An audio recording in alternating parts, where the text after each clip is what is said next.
Peace, everyone. It is I, Jazz the Medium here, and here for another video. I know it's been a while since I made one, but I needed some time for introspection. I needed some time to go within to figure some things out.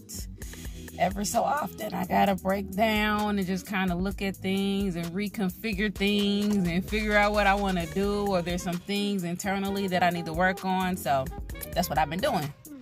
So today, continuing on talking about mediumship, I want to talk about how I control mediumship. When I first found out I was a medium, or when I first started seeing spirits again, because I used to see them as a kid, but they went away.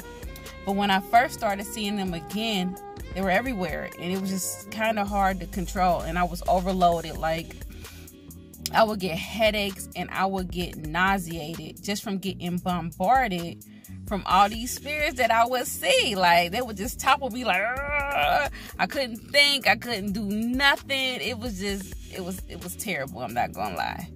So one thing I did was I learned how to control it. I didn't want it to go away, but I wanted to be able to control what I seen and what I did not see. So what I did was, in my mind, I controlled the dial. I use a dial.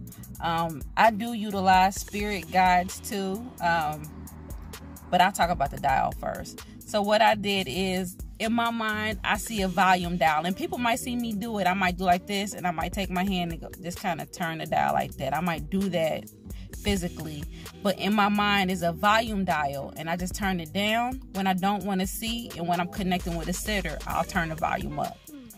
And that's how I control what I see. Now, I don't ever turn it off, because in my mind, turn it off would be like stopping a gift. So in some ways, I'm always kind of partially connected, but not like connected to where it's just too much energy going on around me. So I always try to control it with that dial. So I turn it down real low if I don't want to see none at all, or I turn it up a little bit, or if I'm reading for a group, I might have to turn it up higher just to see who comes through. Another thing that I do is I utilize spirit guides. If you meditate and you ask to meet your spirit guides, and you meditate on that question, after a while, you'll meet them. Fortunately for me, the very first time that I saw spirits again, the very first spirit that I seen was a spirit guide.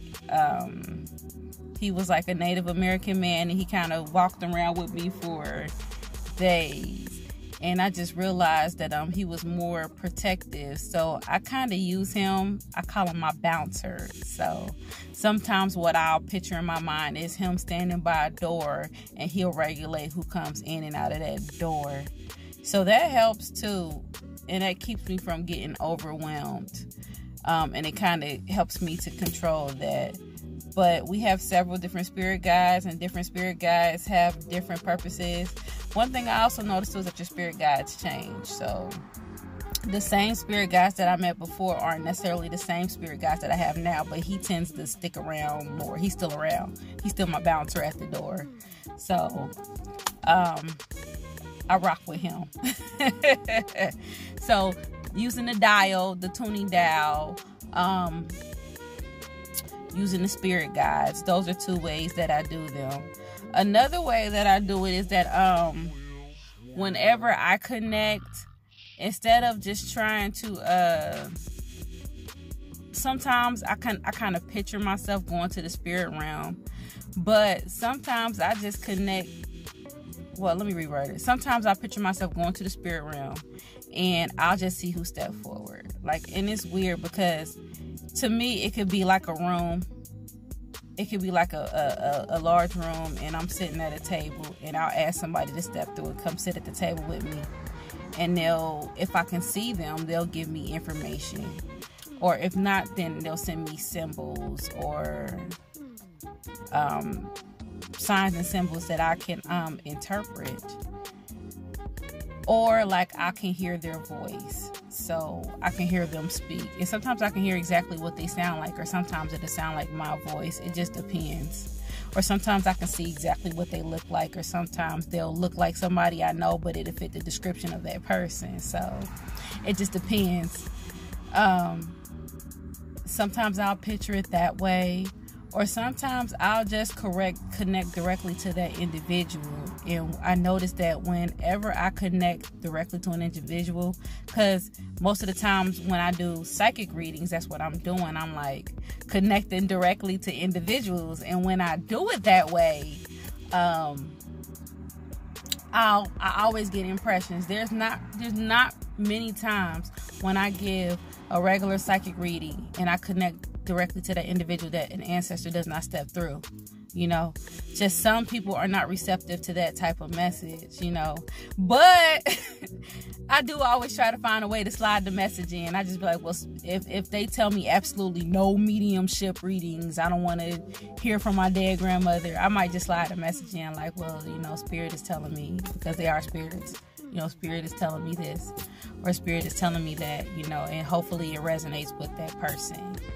But I try not to. Now, I always ask in the beginning, like, are you open to it? But that's kind of how I control it. Now, if they're open to hear a message, if an ancestor steps through, I'll give that message from that ancestor. And I always try to give evidence and validate who this ancestor is. I don't just say, oh, your ancestors say, or your grandmother say. I try to provide evidence. Like, did your grandmother like this? Did she look like this? Did she have this many children? I always try to give, like, a little evidence so they can be like, oh, yeah, that's grandma. And then I'll be like, okay, this is what she said, you know?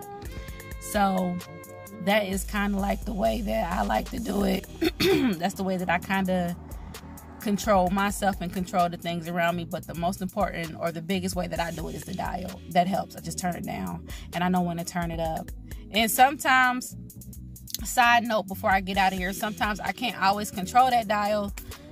If I'm going to sleep and I'm in between that sleep and wake, that little sleep and wake state, my dial don't work. You know, I need to talk to this dial like, hey, this is when I need you to work. I can't be bombarded when I'm trying to sleep. But during that time, it's very hard for me to control what comes in and what comes out. So I always see a lot and get a lot of messages when I'm like in the bed dozing off or during meditation. It's like it kind of takes away my control that I have during that time. And sometimes if a message really needs to be given, a spirit will pop through. You know, a good example would be like, I was at a place and there was this man from the Navy. He was in the Navy at one time. I just know it. I saw the boat. I saw the water. I saw like a man in a Navy uniform, and he like a sailor. And he just kind of jumped through. And I'm like, okay. And he was like, I need to talk to my daughter. And he was like, she's not going to want to talk to you. He did tell me that she wasn't going to want to talk to me because she doesn't believe. He said, but I do want to give her a message. So I was like, okay. So he was like, he showed me an anchor. And then he showed me like an anchor coming down from a ship. And then he said, I'm around her neck. So I'm like, around her neck? And I'm looking around. Next thing you know, the lady standing right behind me has a necklace on her neck, and it's an anchor. And he just wanted to tell her that he loved her very much and that he appreciated everything that she does. And just to know that, just to kind of, it was very important that I acknowledged the necklace. So I looked at her and I was like, that is a very nice necklace. And she said, oh, why, thank you. It has my dad's ashes in it. He was in the Navy.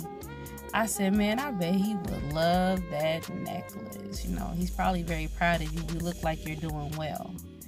And she says, you know what? I always wanted to make him proud. But basically at the end of the conversation, even though I didn't per se say, hey, your dad's here and he's talking to me, you know, I felt very good because, you know, she kind of got a little teary-eyed and she grasped her necklace and she's like, you know what, in so many words, I don't remember exactly what she said, but in so many words, she was like, you know what, I needed to hear that because sometimes I wonder, is he really thankful? And I said, well, you carry his ashes around a necklace around your neck. I mean, if I was dead, I would appreciate if somebody carried my ashes around them. That just shows the amount of love that they have for me. And I walked away feeling better. And he told me thank you, and he kind of vanished from my subconscious. So I know that I got the message across. Believe me, if you don't get the message across, they'll stick around. They won't leave. So he kind of vanished. But that's an instance when some of them, they just kind of pop through. And when they do pop through, you got to give the message. If you don't, they'll stick with you. And, you know, if I know that people don't believe in mediumship and like that, because I'm not here to convince people to believe. I'm just a messenger. I always try to find crafty ways to do it. Like, one time a lady came through and she's like, my daughter's about to buy a house, but I think she's going to choose the wrong house. And I went up to the lady, and I knew right then and there, because the lady knows me from work and she's kind of afraid of me. So I was like, okay, she don't like psychics and mediums. And I was like, you about to buy a new house? And she was like, yeah, I am. She's like, but I'm torn between two houses, but I'm really liking the blue house. I was like, well, I think you should pick the other house. I got a feeling that the blue house might have some issues. Like, you know what? I kind of thought it had a leaky roof because it had some issues on the ceiling. I saw some spots on the ceiling. I was like, yeah, you gotta be careful. That water's tricky. What about the other place? She's like, well, I didn't really see anything, but it was bigger. We just had this little whole conversation. But she ended up turning down the house that she was looking at, that she thought may have had a leaky problem, but she just wanted it because it was pretty and it was bigger. And come to find out, weeks later, that house had like so many problems, and the house had an electrical problem too, and it ended up catching fire and burning to the ground. Who would have known? So she bought the right house, and her grandmother didn't come back, so I got her a message.